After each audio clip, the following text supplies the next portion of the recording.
নমস্কার বন্ধুরা, দীপালি পাল কুকিং চ্যানেলে আপনাদের স্বাগত। আমার আজকের রেসিপি হলো ধাবা স্টাইলে চিকেন কারি। আমরা ঘুরতে গিয়ে যখন ছোট ছোট রেস্টুরেন্টে বা ধাবায় যেরকম মাংসের কারি খেয়ে থাকি, সেইভাবেই আমি রেসিপিটা তৈরি করার চেষ্টা করেছি। তার জন্য আমি প্রথমেই নিয়ে নিয়েছি বড় বড় করে কাটা চিকেন। তারপর নিয়েছি কিছুটা খোসা সমেত রসুন, কিছুটা ছোট ছোট সাইজের পেঁয়াজ, কিছুটা আলু, আর নিয়ে নিয়েছি একটা বড় সাইজের পেঁয়াজ কুচি। তারপর মশলার জন্য নিয়েছি আদা, রসুন, কাঁচা লঙ্কা আর গোটা গরম মশলা। তার মধ্যে গোলমরিচ একটু বেশি পরিমাণে দিয়ে সবগুলোকে একসাথে পেস্ট তৈরি করে নেব। তারপর উনুনে কড়াই চাপিয়ে দিয়েছি, তাতে দিয়ে দিচ্ছি পরিমাণ মতো সর্ষের তেল।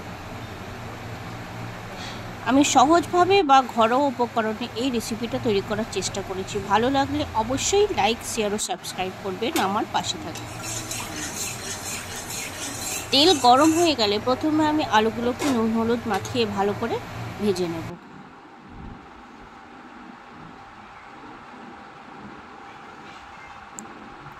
আপনারা স্কিপ না করে ভিডিওটা অবশ্যই পুরোপুরি দেখবেন, তাহলেই বুঝতে পারবেন এটা একদম দোকানের মতো বা ছোটো ছোটো ধাবার স্টাইলে চিকেন কারিটা তৈরি হবে। আর ভালো লাগলে অবশ্যই সাবস্ক্রাইব করবেন।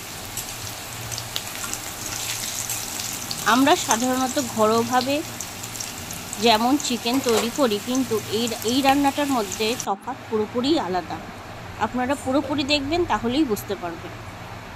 তারপর আলুগুলোকে ভেজে নিয়ে আমি তুলে নিয়েছি। তারপর আরও সামান্য পরিমাণে তেল দিয়ে দিয়েছি। তারপর দিয়ে দিচ্ছি ফোড়নে গোটা জিরে। ফোড়নটা একটু ভাজা হয়ে গেলে দিয়ে দেবো কেটে রাখা পেঁয়াজ কুচি। পেঁয়াজটাকে ভালো করে একটু লালচে করে ভেজে নেব।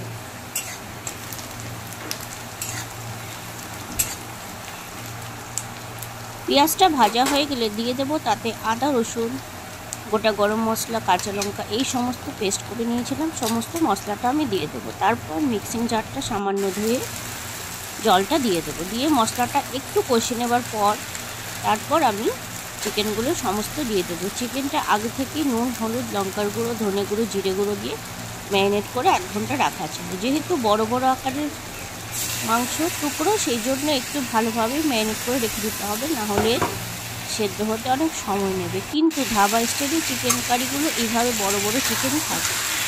আপনারা অবশ্যই খেয়ে দেখেছেন, প্লেটে থাকে 2 পিস মাংস, আলু এইভাবে, আর পাতলা একদম ঝোল। সেই স্টাইলে এইভাবেই চিকেনটা আমি তৈরি করি।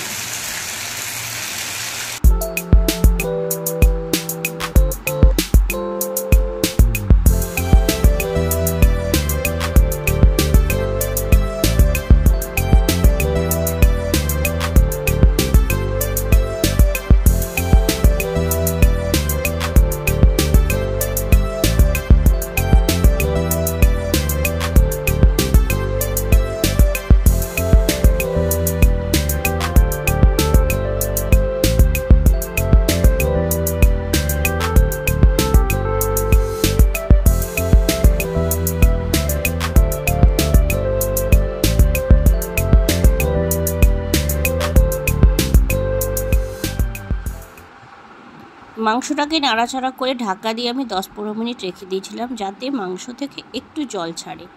তারপর আমি ঢাকা খুলে নিয়ে একবার নেড়েচেড়ে মিশিয়ে নিচ্ছি।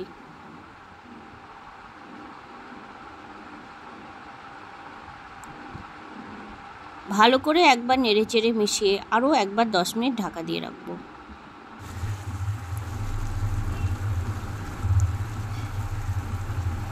তারপর দিয়ে দেবো সেই খোসা সমেত রসুনগুলো, দিয়ে ভালো করে নাড়াচাড়া করে একদম কম আঁচে ভালো করে কষিয়ে নেব।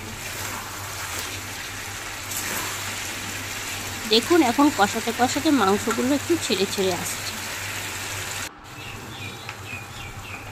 এই সময় আমি দিয়ে দেবো 2 চামচ মতো টমেটো সস।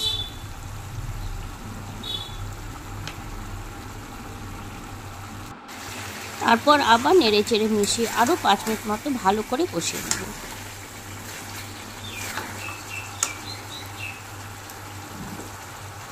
মাংস থেকে যখন একদম তেল ছেড়ে আসবে, তখন আমি দিয়ে দেব ভেজে রাখা আলুগুলো।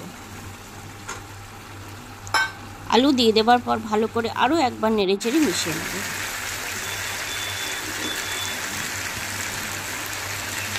তারপর 2 মিনিট হয়ে গেলে দিয়ে দেবো আস্ত পেঁয়াজগুলো, দিয়ে সব কিছু একবার নেড়েচেড়ে মিশিয়ে নিচ্ছি। সব কিছু ভালো করে মেশানো হয়ে গেলে দিয়ে দেবো আগে থেকে গরম করে রাখা জল।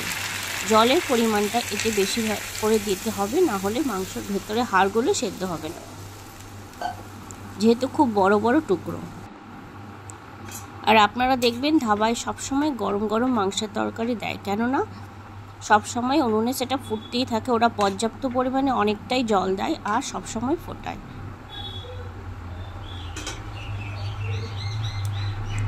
ফোটানোর ফলে মাংস যে ভেতরে তেল বা অয়েলটা থাকে সেটা সমস্ত বেরিয়ে আসে, আর কম তেল মশলাতেও উপরে অনেকটাভাবে তেল ভেসে থাকে, মনে হয় যেন ওরা কত তেল দিয়েছে, সেটা নয়। কিন্তু এই মাংসতে জল দেবার পর আরও 15-20 মিনিট আমি স্লো আঁচে ভালো করে ফুটিয়ে নিয়েছি। তারপর দেখুন মাংসের কালারটা, দেখুন কতটা লাল হয়ে গেছে, যেন মনে হচ্ছে আমি কত তেল দিয়েছি, কিন্তু আপনারা তো দেখতেই পেলেন আমি এতে খুব কমই তেল ব্যবহার করেছি। এইভাবেই সবসময় এই চিকেন ধাবা স্টাইলের চিকেন কারিগুলো ফোটাতে থাকতে হবে, যত ফোটানো হবে তত টেস্টটা বাড়বে। এইভাবেই তৈরি হয়ে গেল আমার আজকের রেসিপি। ধন্যবাদ।